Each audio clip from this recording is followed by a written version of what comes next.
Fábio Piperno, como é que você avalia, então, essa determinação que vem agora do ministro, antes da Páscoa? Bom, não daria para mantê-los presos indefinidamente. Então, é evidente que, imagino que as investigações já tenham apurado aí o material desejado, o suficiente, e não havendo mais a necessidade de mantê-los privados aí da sua liberdade, eu acho que a medida é correta.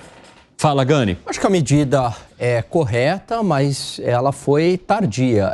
Eu justifico aqui que eu não vejo elementos para todas essas prisões preventivas. Além disso, prisões preventivas muito longas. Para ter uma prisão preventiva, tem que ter um forte indício de autoria, não me parece, e também colocar em risco a investigação de alguma maneira. Nem sei se eles estariam ali colocando em risco essa investigação. E terceiro ponto, que também não tem foro privilegiado. Então, também não vejo justificativa para isso estar na competência do Supremo Tribunal Federal. Entre as pessoas que estavam presas, o ministro Alexandre de Moraes vai trazendo em sua decisão também os motivos que levaram a essa prisão. Então ele coloca, por exemplo, o imputado integrava um dos 4 postos mais relevantes da Polícia Militar do Distrito Federal, possui capacidade de organização e arregimentação de tropas, coisa que não fizeram para a defesa da União, dos poderes constituídos e dos interesses da própria PM.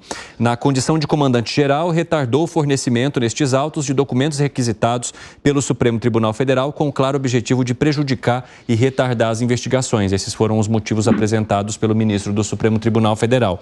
E entre as condições que foram mencionadas ali para o Bruno, estou com a decisão aqui e conto a vocês também, proibição de se ausentar do Distrito Federal e recolhimento domiciliar no período noturno e nos finais de semana, com o uso de tornozeleira eletrônica, que vai ser instalada pela Secretaria de Administração Penitenciária, obrigação de se apresentar à Justiça no prazo de 48 horas e comparecimento semanal todas as segundas-feiras, proibição de se ausentar do país, entrega e cancelamento de todos os passaportes que foram emitidos pela República Federativa do Brasil em nome do investigado e suspensão imediata de quaisquer documentos de porte de arma de fogo, também proibição de utilização de redes sociais e proibição de se comunicar com os demais envolvidos por qualquer meio, independentemente de qual seja. Luiz Felipe Dávila.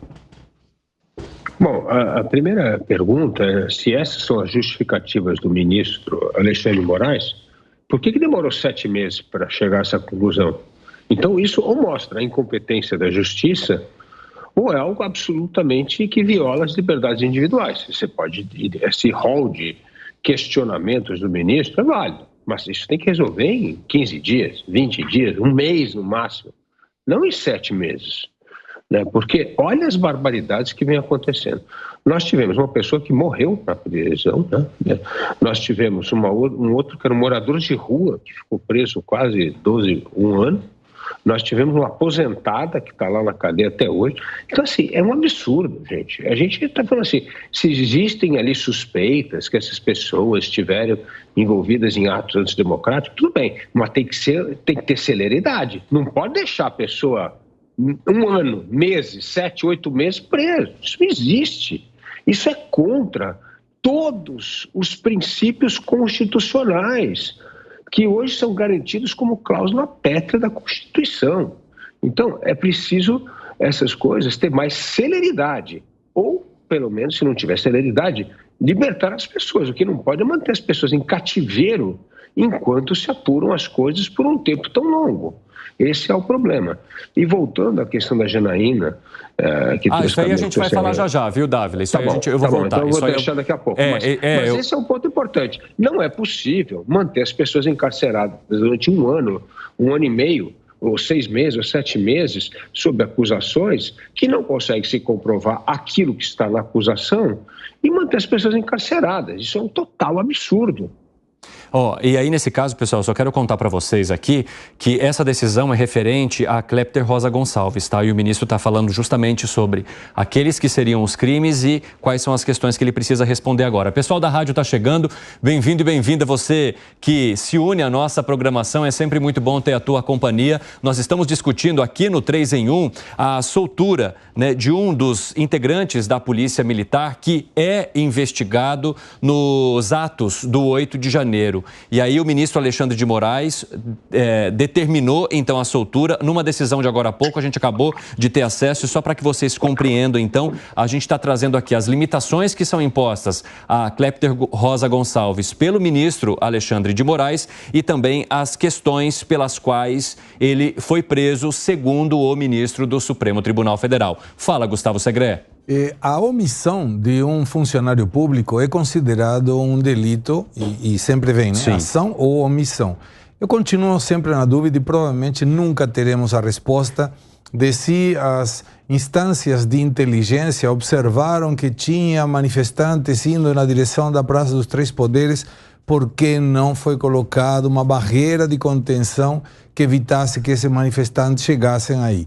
Se isso tivesse sido feito, estaríamos em outro tipo de realidade, em outro tipo de factual do ponto de vista desse processo contra as pessoas que participaram do dia 8 de janeiro e muito provavelmente não estaríamos falando de tentativa de golpe de Estado. Mas isso não é feito, não dá para voltar atrás, mesmo que muitos desejam reescrever a história é essa e agora é tocar com a música que habilita essa investigação e sim, concordo com Dávila também, não dá para ter uma pessoa tanto tempo presa sem uma justificativa ou sem um argumento com uma sentença efetiva. E aí eu quero atualizar para vocês uma informação, porque são 3 militares, né, da Polícia Militar, e eles, cada um teve uma decisão diferente emitida ali pelo ministro Alexandre de Moraes. Não diferente, mas separada. Então os nomes são o Fábio Augusto Vieira, o Clepter Rosa e também o Marcelo Casimiro. São decisões que agora trazem a soltura destes 3 integrantes da Polícia Militar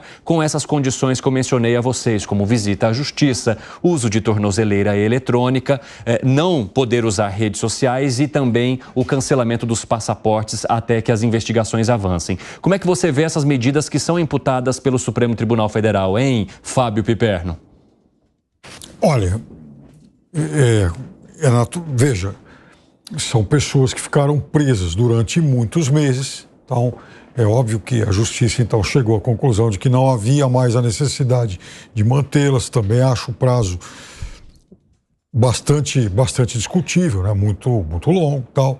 Mas enfim, de qualquer forma, são pessoas que ainda estão sob investigação.